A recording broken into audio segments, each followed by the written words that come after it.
Hello everybody. As I promised to myself, pretty much anytime I record a Russian video, I'm gonna try to follow it with an English video and vice versa.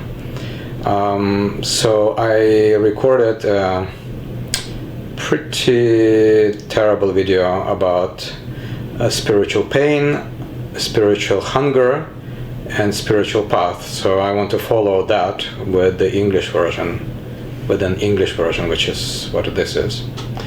So what is a spiritual pain?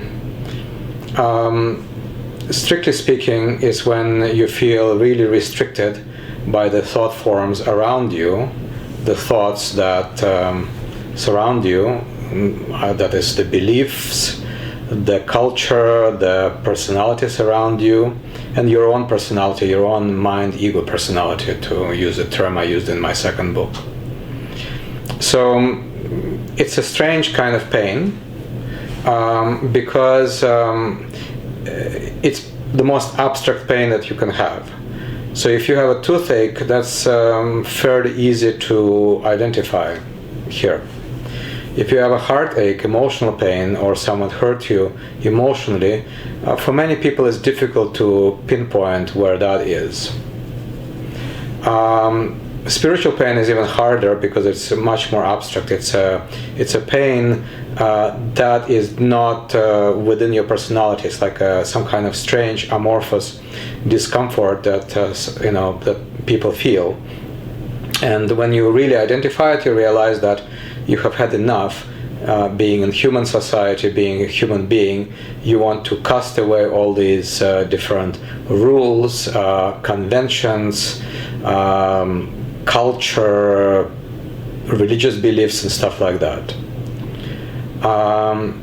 It manifests when you recognize that you are in spiritual pain. It manifests itself as spiritual hunger. You're looking for something deeper, looking for something less artificial, less on the surface, more deeper, and you start searching for that. And usually for most people, they go to the place which is most convenient, i.e. to the local New Age bookstore, to a church, or to a some class. And these things are okay, but if you really search deeper, you'll see that what you want is something that is going to help you to become free of yourself.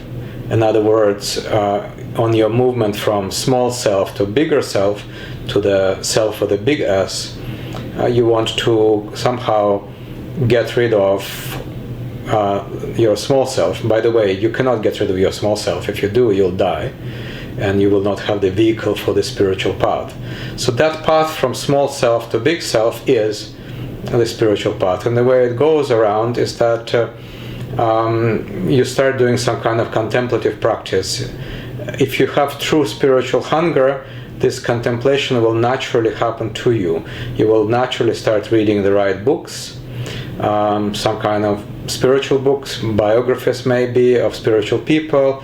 Maybe you will read some scripture. Maybe you will read about other people's journey, say in some kind of fictionalized form. The journey will always be individual because every person has their own issues to deal with, but it's always about having a good look at yourself. And the first thing that happens when you have a good look at yourself, which is basically what the meditation of one form or another is about, having a good look at what's real and what's not, you see what a mess you are. And one thing I said in a Russian video is that most of us live in a democratic society where we have elections and we try to rule by consensus. In our heads, generally, we do not have a democracy. We tend to have some kind of autocracy, some kind of monarchy, and that monarch, that king inside our head, tends to be a despot, tends to be a tyrant. And if you look at how you deal with yourself, you're probably going to see that you're not very loving towards yourself. People many times are more loving towards others than towards themselves. And that's a good start, because if you're so uptight inside, and you're trying to say don't do this and do that, and you try to order yourself around, relaxing that is a good idea.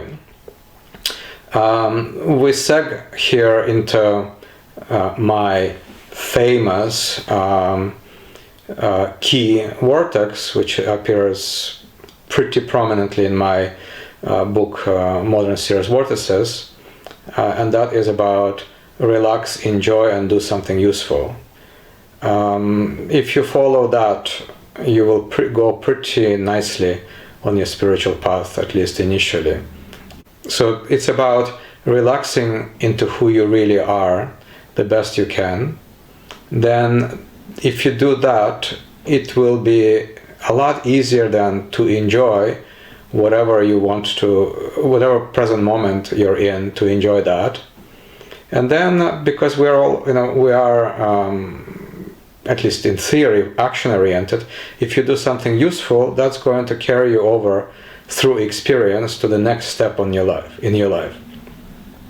One last thing I'm going to say is that one huge difference between spiritual path and all other paths is that spiritual path is entirely action-based. There is very, very little thinking that should go into spiritual path. If you want to do something, go and do it. So if you want to be on a spiritual path because you feel spiritual pain and spiritual hunger, sit on your rear end and do meditation. And don't worry about whether you're doing it correctly or incorrectly, because what you need to do is to start. So, thank you for listening. Subscribe. Please comment whether you speak only English and you don't know Russian, so that I can do more English-based videos. And please share. I like when people share my stuff. Take care. Nice talking to you all.